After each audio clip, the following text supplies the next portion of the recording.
appearing, of course, in the context of this bill, and that might strike some people as somewhat of a paradox. So is there some kind of a stigma about marijuana that you have to undo, and where do you start? I think there is a stigma, and I think the older person that you are, there's more of a stigma. You see marijuana as a hallucinogenic drug. It's mind-altering for the period of time. That's why people avail themselves to it. They either ingest it, they either eat it, or they smoke it.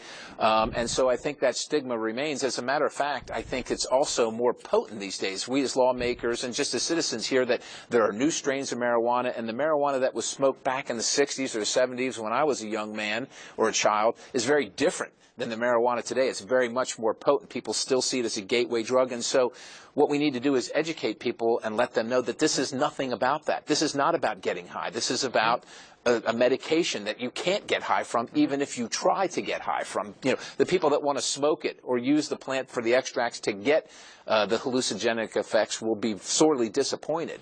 It's about treating these children and allowing them to receive the treatment. And so for me, it's an education process, and quite honestly, mostly for my side of the aisle.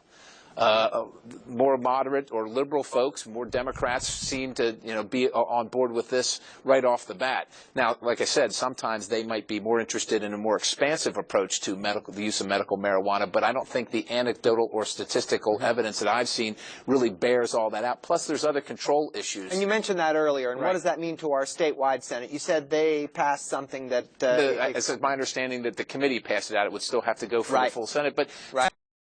I think we need to be concerned about driving under the influence. It's not just under the influence of alcohol, but some type of drug where you're impaired.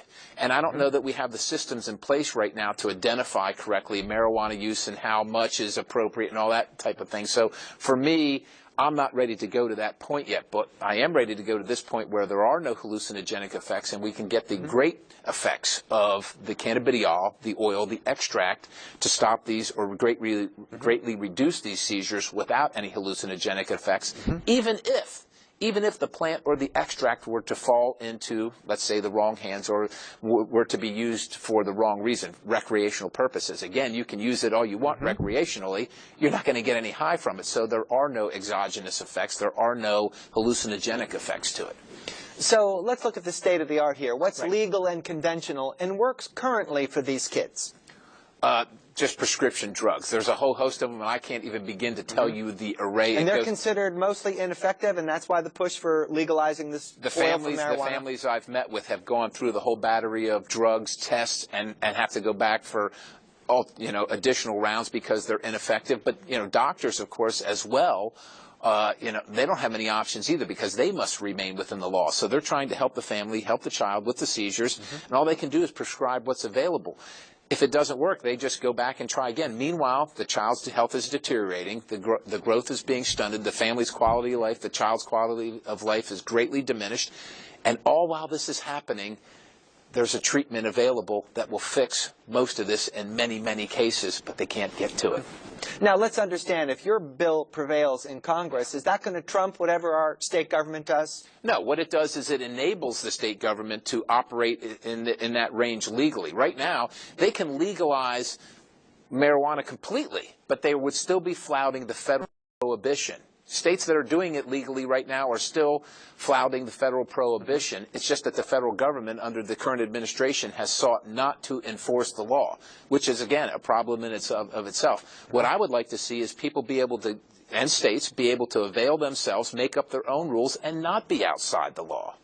That's what this seeks to do, to have them be able to enact and craft their own laws, put their own controls in place as states and as individuals, be able to get the treatment without having to move and not be pursued by the federal government and being illegal. How long have you been pursuing this issue? I think we started about a little over a year ago with the conversations. It took some time to put everything together and and craft legislation that wasn't. This is important. This isn't just a messaging piece. This isn't, well, look, we're with you. Understand your children are, afflicted with this, and as parents, you're heartbroken, and so we're going to put a nice name on something and say we support your effort.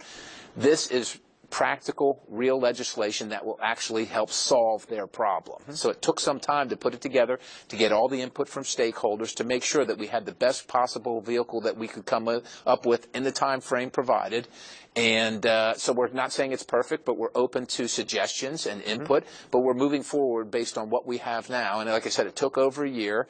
We don't expect to get it done this session with what's left, but we are passionate about it because these children are depending on, and these families are depending on us. What about the public's attitude? Have you seen it change much in the last 12 months? I've seen the public's attitude continually change about marijuana use in different factions, full-blown legalization or medicinal uses and what have you. It has seemed to become more liberal, more accommodating, which I think is a good thing. But I would also say we need to be responsible and mindful of the potential detrimental or unknown effects and the things that we're not prepared for currently, such as how do we test if you're impaired on the road?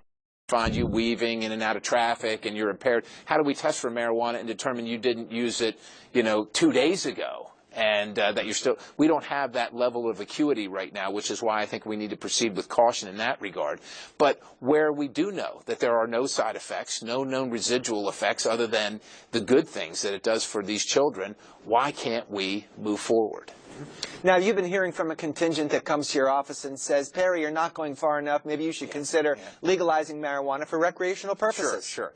And for that, we take a look. We continue to look at the evidence and the statistical data, the anecdotal data, and we are open to it. But right now, I can't say that it's been proven to me as a legislator and something that I'm willing to put my name on, that, again, that we have covered everything and all the branches and sequels, all the unknown things that might be lurking out there in the unintended consequences. So I'm certainly more than willing to go as far as I have with the cannabidiol. I mean, I put my name on it, and I've put myself out there as the champion for this effort, but I am not willing to put myself out there for full-blown legalization and recreational use.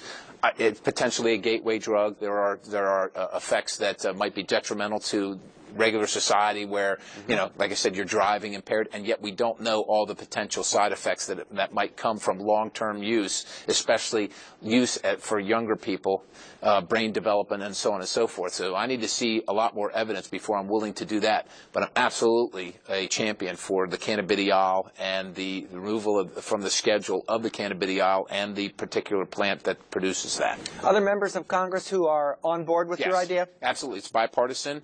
We have, I think, 26 co-sponsors right now without really having a lot of time to go out and educate other members of Congress about the effects and what it does and what it doesn't do. We have a plan to move forward, and we expect hundreds of co-sponsors. By the time we're done, we're hoping to get some hearings on it and a vote finally, maybe in the next Congress, is what we'd be practically and realistically shooting for. So tell us what else you're working on in the House that might interest our viewers. Well, transportation. Of course, in Pennsylvania, Pennsylvania passed its own transportation funding component last summer, and we're seeing the good effects of that. Like what? Give us examples. Well, we're going to resurface some roads. We're going to do a lot of maintenance that's been held back. We're going to start opening, because we're fixing bridges that have been closed, and people have been driving, around the neighborhood because the bridge is structurally deficient. And Pennsylvania has more structurally deficient bridges than any other state in the union. We're looking to do the same thing at the federal level. It's time to reauthorize the transportation bill. We're looking at a long-term, 5 or 6 years. So companies that invest in transportation infrastructure, buying big pieces of equipment to work out on the road, know that there'll be enough work to help pay for the piece of equipment. But we got to find a funding source, and we have to prioritize how this money is being spent. How much goes to mass transit? How much goes to surface transportation? Don't forget telephone, cable. Other things, water and sewer, gas are also part of infrastructure and part of the federal purview of infrastructure spending. And it is, generally seen as constitutional by way of the post roads in the Constitution that are enumerated in the Constitution itself. So we need to get a bill out and a vote on it by May. We shored up the trust fund for a short period of time, but we're looking to get that a long-term project on that done by May, so everybody knows where the transportation funding's coming from. But we also have the election coming up, and shortly after that, sine die or lame duck session, where some things like tax extenders will probably have to happen. And of course, there's a little bit of room for some mischief there. There's also a continuing resolution, which is what funds the government, that expires on the 11th of December. To me, not a great place, because Christmas, forcing a vote, because we don't want to shut down the government, then those are your choices. You either vote for the continuing resolution or you shut down the